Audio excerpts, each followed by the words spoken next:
15 August 2027 ही माहिती. 15 August हा दिवस म्हणजे भारताचा अभिमानाने ऊर भरून येणारा दिवस. भारत हा 3 अक्षरी मंत्र जपणारा दिवस. याच दिवशी ब्रिटिशांच्या गुलामीतून आपण सुटून स्वतंत्र झालो. म्हणून 15 ऑगस्ट हा दिवस उत्साहाने आणि आनंदाने साजरा करतो. हा आपला राष्ट्रीय सण आहे. या दिवशी शाळा, महाविद्यालये, संस्था, ठिकठिकाणी सार्वजनिक ठिकाणी सुद्धा ध्वजारोहण आणि ध्वजवंदन आदराने आणि आपुलकीने साजरा करतात. 15 ऑगस्ट या दिवशी लाल किल्ल्यावर प्रधानमंत्र्यांच्या हस्ते ध्वजारोहण केला जातो. ध्वजारोहणानंतर लाल किल्ल्यावर प्रधानमंत्री, 3 सैनिक दलांचे प्रमुख, महात्मा गांधी, लाल बहादूर शास्त्री यांसारख्या थोर नेत्यांना, शूरवीरांना श्रद्धांजली वाहतात. भारताला स्वातंत्र्य मिळवून देण्यात योगदान आलेल्या सर्वच ज्ञात अज्ञात व्यक्तींचे या दिवशी स्मरण केले जाते. राजधानीमध्ये सैन्य परेड करतात. या दिवशी सर्व ठिकाणी आपला तिरंगा फडकवत एकमेकांना 15 ऑगस्टच्या शुभेच्छा दिल्या जातात. आपल्या देशाचे 3 रंग आहेत म्हणून आपण त्याला तिरंगा असे म्हणतो. हा तिरंगा एकमतेचा संदेश देतो. त्यामध्ये आहे की केशरी रंग हे त्या धैर्याचं प्रतीक आहे. हिरवा रंग समृद्धीचं प्रतीक आहे. तिसरा रंग पांढरा शांतीचं प्रतीक आहे आणि त्यामध्ये निळ्या रंगाचा अशोक चक्र. 15 ऑगस्ट हा सोन्याचा दिवस ज्याच्यामुळे पाहू शकतो त्याची आठवण आणि श्रद्धांजली वाहण्यासाठी आपण हा दिवस साजरा करतो. या दिवशी भारत स्वतंत्र झाला आणि भारत एक संघराज्य म्हणून ओळखला जाऊ लागले. जगातल्या नकाशामध्ये भारत एक स्वतंत्र देश म्हणून ओळखला जाऊ लागला. 150 वर्ष आपल्या देशाच्या लोकांनी ब्रिटिशांचे गुलामगिरीत काढले. हाल अपेष्टा सहन केले.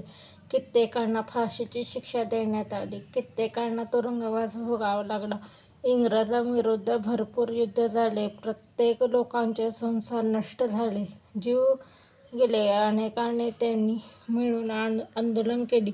तसेच अनेक प्रसंगांना त्यांनी तोंड दिले. हे सर्व करत असताना ब्रिटिशांना सरकारांकडून जुलूम जबरदस्ती करावी लागली. अनेकांना आपले प्राण गमवावे लागले. या सर्व ज्ञात अज्ञात लोकांमुळे त्यांनी केलेली अतिश्रमामुळे हा दिवस पाहू शकलो. स्वातंत्र्य मिळाल्यावर आपली एक राज्यपद्धती अवलंबण्यात आली. अखेर एक संघराज्य निर्माण झाले.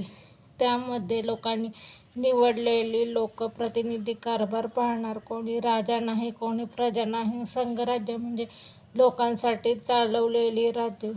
आपल्याला आपल्या स्वतंत्र भारत देशात सर्व देशांचे लोक राहतात. हिंदू, मुस्लिम, ख्रिश्चन, शीख, बौद्ध म्हणून आपला देश धर्मनिरपेक्ष राष्ट्र म्हणून ओळखला जातो. आपल्या देशाने सर्व धर्म समभाव अंगी स्वीकारला आहे.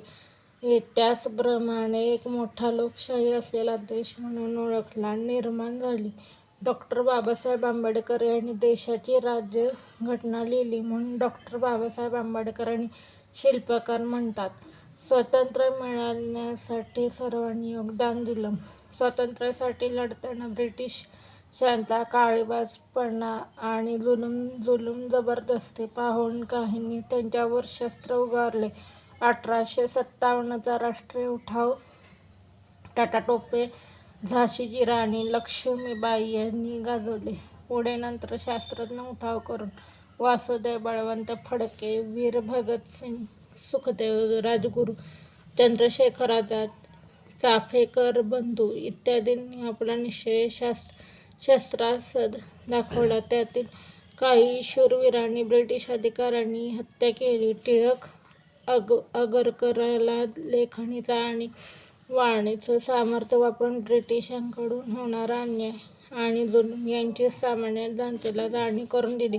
ब्रिटिशांविरुद्ध लढण्यास त्यांना प्रोत्साहन दिले. महात्मा गांधी यांच्याकडे देशाचे नेतृत्व आल्यावर सत्याग्रह अहिंसा मार्गाने जाण्याचा संदेश त्यांनी जनतेला दिला. त्याचबरोबर स्वावलंबन अशा मार्गाने त्यांनी भारतीयांना ब्रिटिशांच्या विरुद्ध आंदोलन करण्याची शिकवण दिली. तसंच विदेशी वस्तूचा वापर करता देशी वस्तूचा वापर करण्याचा संदेश दिला. त्याप्रमाणे आपल्या घोर नेत्यांनी आणि शूरवीरांनी अतिश्रमातून स्वातंत्र्य मिळवून दिले. आपण सर्वांनीच हे आपलं भाग्य समजले पाहिजे की आपला जन्म भारत देशात झाला. ही माझी माहिती कशी वाटली सांगा. लाईक करा, शेअर करा, सबस्क्राईब करा.